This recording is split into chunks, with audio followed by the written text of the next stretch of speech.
para mualaf-mualaf ini, pertama mereka tidak memiliki pengetahuan yang mendalam, yang cukup di agama mereka sekarang untuk mereka jelaskan. Jadi mereka itu tidak memiliki pemahaman, pengetahuan untuk menjelaskan tentang keimanan mereka atau agama yang mereka anut sekarang. Sehingga mereka akan menjadikan agama lama mereka itu sebagai tempat untuk mereka tempat untuk mereka mengangkat satu topik, satu tema dengan menjelek-jelekkan agama Kristen pada hal ini, dengan menjelek-jelekkan agama Kristen. Nah, begitu saudara-saudara ya.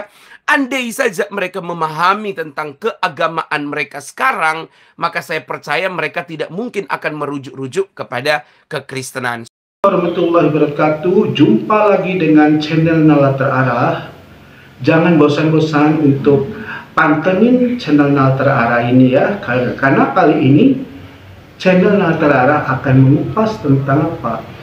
Reaksi atau komentar terhadap seorang pendeta yang mengomentari bahwa mualaf yang pindah ke Islam atau orang Kristen yang disebut mualaf pindah ke Islam, sekarang jadi viral itu dikatakan penyesat.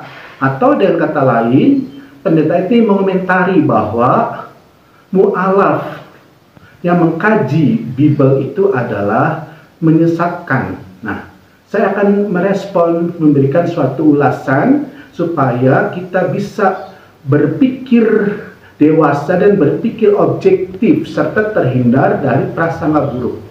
Nah, para pemirsa yang diberkahi Allah, bahwa mualaf itu adalah seorang yang pindah dari agama apapun, dan dalam kali ini adalah seorang yang pindah dari Kristen ke Islam. Nah, di Indonesia itu alhamdulillah banyak sekali ya, diantaranya dari mualaf-mualaf yang di Hagia Sophia, mualaf Jogja, termasuk juga geraha mualaf yang di Kohdon, di Bang Juma, di Mualaf Center Makassar dan sebagainya. Itu semua pertanda bahwa keberagamaan untuk pindah itu bukan suatu ketabuhan. Artinya setiap orang berhak untuk memilih agamanya dan berpindah agamanya sesuai dengan hak asasinya, karena dijamin undang-undang. Nah, pendeta ini mengomentari karena apa? Karena viral banget bahwa para mualaf yang ada di YouTube atau di TikTok itu dia mengkaji Bible seolah-olah itu dianggapnya sesat karena akan menyesatkan umat Kristen. Padahal kalau saya berpendapat mualaf-mualaf seperti ini, seperti Kodondi, Ustadz Kainama, Natal Iriani, Poh Agustan yang wafat, dan yang lainnya, mereka itu mengkaji Bible itu akademik. Nah, artinya apa? Mengkaji Bible akademik itu artinya berdasar pada data yang tersurat, berdasarkan sumber rujukan dari Kristen, ya. Nah, ketika dia membaca, menginformasikan, nah ini adalah bukan suatu yang dilarang, karena setiap agama silakan dikaji oleh orang agama apapun selama ya tidak menghujat, tidak diplesetkan. Nah, para mualaf ini mengkaji ayat-ayat Bible ini berdasarkan teks tersurat, tidak menafsirkan, ya, tidak menafsirkan. Nah, pendeta ini mengatakan bahwa mereka belajar Bible Kristen itu menyesatkan umat Kristen. Tidak ya, karena umat Kristen tetap pada pendiriannya ketika mempelajari kitab Bible-nya. Misalnya berbeda dengan pendapat mualaf ini, silakan, karena target para mualaf mengkaji Bible secara akademis ini untuk apa? Untuk pertama cakrawala pengetahuan agama-agama. Yang kedua, untuk membentengi pemurtadan, karena apa? Ada, nah ya, di antara mereka, ya, itu seringkali atau cara misionarisnya itu memberikan satu bahasan-bahasan kitab suci mereka yang nantinya orang Islam itu seolah-olah harus percaya pada kitab suci. Nah, ini cara yang tidak baik, karena di negeri ini menyebarkan agama kepada orang yang sudah beragama itu tidak boleh. Nah, makanya para mualaf ini mempelajari biblos mereka sebelum dia pindah. Dia masih ada seperti Kodondi. Nah, ini kajiannya akademik sekali. Artinya dia mempelajari kodon itu berdasarkan data-data yang akurat yang ditulis oleh internal Kristen sendiri. Jadi jangan salah kaprah. Jadi bukan Kodondi atau Natalirian pelajari kitab Biblos atau sekian nama itu berdasarkan kajian Al-Quran, tidak terpisah.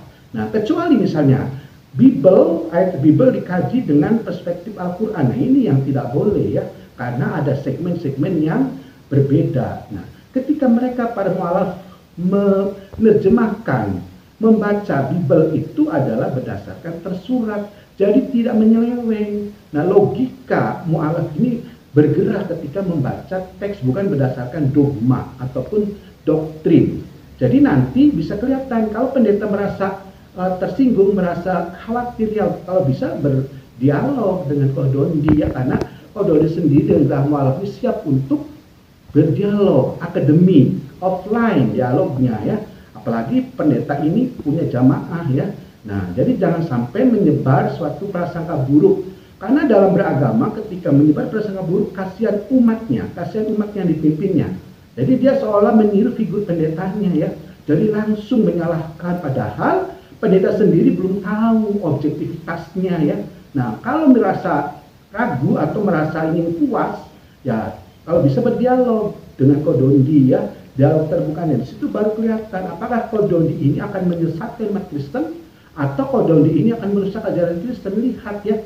Nah, selama ini alhamdulillah dia Kodondi dan teman-temannya itu mengkaji kitab Bible itu tidak menistakan. Kenapa? Pertama, tidak menistakan penyembahan mereka, tidak menghina penyembahan mereka ya, juga tidak mengejek, tidak membuli dan seterusnya. Karena Kodondi sendiri sudah Muslim, memahami Al-Quran bahwa ketika Muslim tidak boleh meledek atau menghina penyembahan orang lain, sekalipun dulunya agama tersebut adalah dipeluk oleh Kodondi. Nah, jadi dari klarifikasi ini saya mudah-mudahan pendeta ini berprasangka baik sehingga terhindar dari suatu ketegangan, prasangka buruk yang ujungnya adalah penipuan perasaan, penipuan umat.